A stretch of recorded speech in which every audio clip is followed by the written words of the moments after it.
அஸ்ஸலாமு அலைக்கும் வரஹ்மத்துல்லாஹி வபரகாத்துஹு.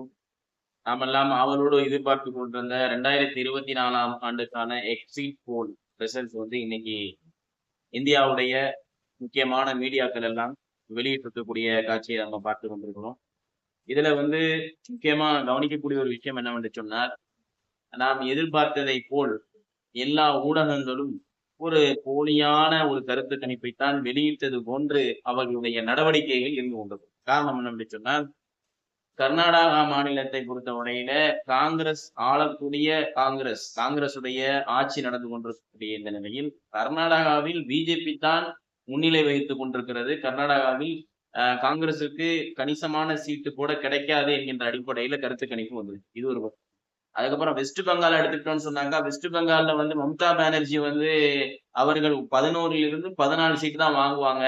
அதுக்கப்புறம் இந்தியா கூட்டணி ஒரு ஒரு ஒரு சீட்டோ அல்லது 2 சீட்டோ வாங்கக்கூடிய வாய்ப்பு இருக்குது. அங்கேயும் பிஜேபி தான், அதாவது முதலில் 26 சீட்டு வாங்கியிருந்த பிஜேபி இந்த முறை எப்படி 31 சீட்டு வாங்கக்கூடிய வாய்ப்பு இருக்கிறது என்கின்ற கருத்து கணிப்பு வரும்.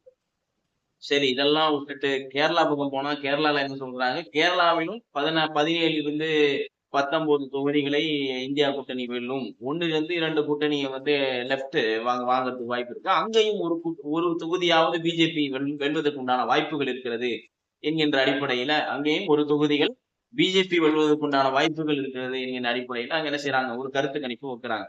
இப்போ இந்தியாவுடைய முக்கியமான சேனல், அதாவது வட இந்திய சேனல்கள் மட்டும்தான் செஞ்சிருக்காங்கன்னு சொன்னாங்க இந்த கருத்து கணிப்பை வெளியிட்டிருக்கிறார்கள். அது தென்னிந்தியாவை பொறுத்தவரையில இருக்கக்கூடிய நமது தென்னிந்திய சேனல்கள் யாரும் இந்த கருத்து கணிப்பில் இடம்பெறவில்லை. இது வட இந்தியாவில் இருக்கக்கூடிய முக்கியமான சேனல்கள் மட்டும்தான் இந்த கருத்து கணிப்பில் ஈடுபட்டிருக்கிறார்கள் என்கிற விஷயத்த முதல்ல பார்க்கணும்.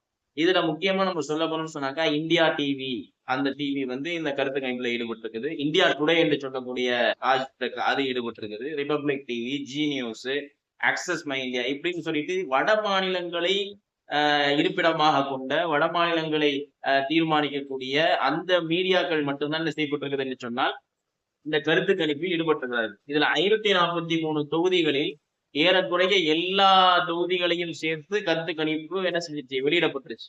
இதை உத்தரப்பிரதேசத்தையும் மகாராஷ்டிராவையும் வெஸ்ட் பெங்காலுக்காக வேண்டிதான் காத்து கொண்டிருந்தார்கள். அதாவது 7 கட்டமாக தேர்தல் நடக்கும். அதாவது ஏப்ரல் மாசத்தில் இருந்து மே மாசம், ஜூன் மாசம் வரைக்கும் இன்னைக்கு நம்ம என்ன செய்வோம்? தேர்தல் 7 கட்டமாக பிரிச்சு வச்சு நடந்து முடிச்சுங்க. ஒரு தேர்தல் கருத்து கணிப்பு, அதாவது இப்ப நடந்து முடிந்த தேர்தல் என்று சொன்னால் இன்னைக்கு மட்டும்தான். இன்னைக்கு நடந்தது சுமார் 57 தொகுதிகளில் தேர்தல் நடந்து முடிந்தது என்று நம்ம வைத்துக் கொள்வோம். இந்த தேர்தல் கருத்து கணிப்பை இவர்கள் வெளியிடுவதற்கு இவ்வளவு நேரம் ஆகிறது. காரணம் என்ன சொன்னால், மணி இப்பொழுது 9:30 மணி 10 மணி ஆகுது. 10 மணி வரைக்கும் இவங்க என்ன செய்யறாங்க? ஒவ்வொரு கட்டமாக தேர்தல் கருத்து கணிப்பை வெளியிடுறாங்க. மக்களுடைய ரியாக்ஷன் எப்படி இருக்குது அப்படின்னு பாக்குறாங்க.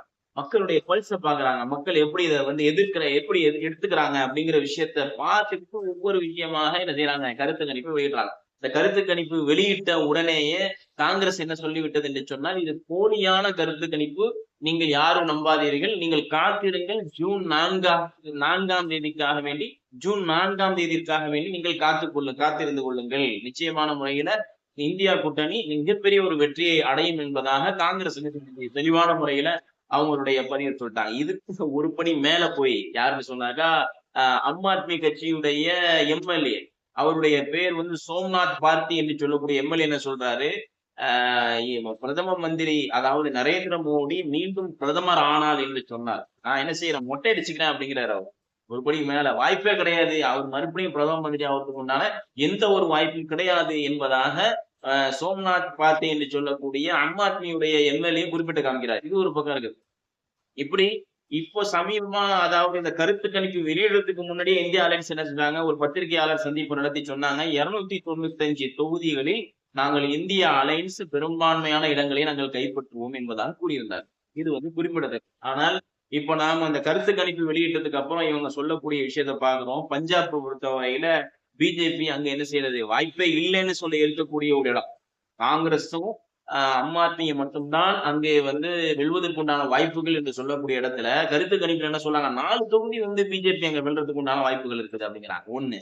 2வது, குஜராத்தை பொறுத்தவரையில குஜராத்ல கிளீன் ஸ்வீப் என்று சொல்கிறார்கள். குஜராத்ல முழுமையான முறையில் பிஜேபி வென்றும் அப்படிங்கிறாங்க. சரி, அதை கூட ஓரளவு ஏத்துக்கலாம். ஏன்னா இதுவரைக்கும் பிஜேபி தான் அங்க ஆட்சி செய்து கொண்டிருக்கிறது இந்த விஷயத்த நம்ம அதே சமயத்துல கோவாவை பொறுத்தவரையில காங்கிரஸ் ஒரு தொகுதியும் பிஜேபி ஒரு தொகுதியும் வருவதற்குண்டான வாய்ப்புகள் இருப்பது என்பதாக குறிப்பிட்டு காமிக்கிறாங்க. டெல்லியை பொறுத்தவரையில் இதான் ஏற்றுக்கொள்ள முடியாத ஒரு கருத்து கணிப்பா இருக்குது. டெல்லியில எந்த அளவுக்கு எதிர்ப்பலைகள் வந்தது, குஜராத் அதாவது அரவிந்த் கெஜ்ரிவால் அவர்களுடைய அந்த கைது நடவடிக்கைக்கு பிறகு மிகப்பெரிய ஒரு அங்க எதிர்ப்பு சூழல் ஏற்பட்டுச்சு. பிஜேபிக்கு எதிராகவே என்ன செஞ்சாங்க, எப்படி ஜெயில இருந்து கெஜ்ரிவால் வருகிறாரோ வந்த உடனே அவருக்கு அதற்கு எதிராக இவங்க ஜெயில பிடிச்சு போட்டதுக்கு எதிராக நம்ம என்ன செய்வோம், ஓட்டின் மூலமாக இதுக்கு ஒரு முடிவு கட்டுவோங்கிற மாதிரியான கோஷங்கள் எல்லாம் அங்கே அந்த மண்ணிலே எழுப்பப்பட்ட சூழ்நிலையை பார்ப்போம். அப்படி இருக்கும்போது என்ன சொல்றாங்க, டெல்லியை பொறுத்த வரையில 6 தொகுதிகளை பிஜேபி வெல்லும் என்பதாக குறிப்பிட்டு காமிக்கிறாங்க.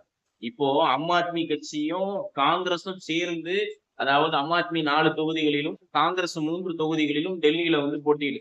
ஆனா இப்படி 2 கட்சிகளும் பெரும்பான்மையான மிகப்பெரிய ஒரு கட்சி 2 கட்சிகள் போட்டியிடக்கூடிய இந்த இடத்துல பிஜேபி 6 தொகுதிகளை வெல்லும் என்கின்ற கருத்து கணிப்பு சந்தேகத்திற்குரியதாக இருக்குதா இல்லையா? இதான் கேள்வியா இருக்குது. ராஜஸ்தானை பொறுத்தவரையில என்ன சொல்றாங்க, ராஜஸ்தான்ல 25 தொகுதிகள்ல பிஜேபி தான் என்ன செய்யுது, 16ல இருந்து 19 தொகுதியை வெல்லும் அப்படிங்கிறாங்க. 6ல இருந்து 7 தொகுதி தான் எது வெல்லும், காங்கிரஸ் வெல்லும் அப்படின்னு சொல்றாங்க.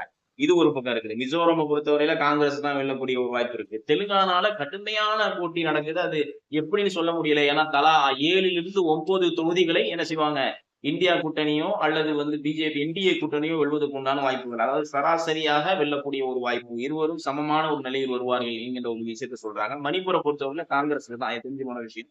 காங்கிரஸுக்கு ஒரு தொகுதியும் இடதுசாரி இன்னொரு ஒரு தொகுதியும் வருவதாக கருத்து கணிப்பு சொல்லப்படுகிறது. அடுத்தபடியாக நம்ம பார்த்தோம்னா திருப்புராவை பொறுத்தவரையில பிஜேபி 2 தொகுதியை வந்து வெல்லும் அப்படிங்கிறாங்க. அதுக்கப்புறம் வந்து மேகாலயாலையும் என்ன செய்யுது, பிஜேபி ஒரு தொகுதியும் அதர்ஸ் அதாவது இடதுசாரிகள் அவர்கள் ஒரு தொகுதியும் வென்றாங்க. இப்ப இந்த மகாராஷ்டிரா இப்பதான் பாயிண்ட் நம்ம வரும். மகாராஷ்டிராவை நம்ம எடுத்துக்கிட்டோம்னா மகாராஷ்டிரா எப்படிப்பட்ட சூழ்நிலை இருக்குது, அங்க ஏக்நாத் சிண்டே வந்து சிவசேனால இருந்து பிரிஞ்சு போய் தனியா ஒரு கட்சியை ஆரம்பிச்சு அதுல உள்ள மக்களை ஒன்றிணைச்சு இவர் பிஜேபிக்குள்ள போனதுக்கு அப்புறம் எவ்வளவு பெரிய எதிர்ப்புகள் அதிருப்திகள் இருந்த இந்த சூழ்நிலையில இந்த மகாராஷ்டிரா பொறுத்தவரையில் என்ன சொல்றாங்க கருத்து கணிப்பு, 48 தொகுதிகளில் 28 தொகுதிகளை என்டிஏ என்ன செய்யும் வெல்லும் அப்படிதான். 20 தொகுதி தான் வந்து என்ன செய்யும் சிவசேனா, அதாவது உதய் பாலா சாஹிப் தாக்கரே உடைய கட்சி ஒரு 10 தொகுதியை வரும் அப்படிங்கிறாங்க. அப்புறம் சரத்பவாருடைய கட்சி வந்து அவர் ஒரு 3-4 தொகுதி அவர் எடுப்பாரு. அதே மாதிரி காங்கிரஸ் ஒரு 3-4 தொகுதி எடுக்கும் அப்படின்னு ஏறக்குறைய 20 தொகுதிகளை தான் இவர்கள் வெல்வார்கள் என்பதாக குறிப்பிட்டு காமிக்கிறார்.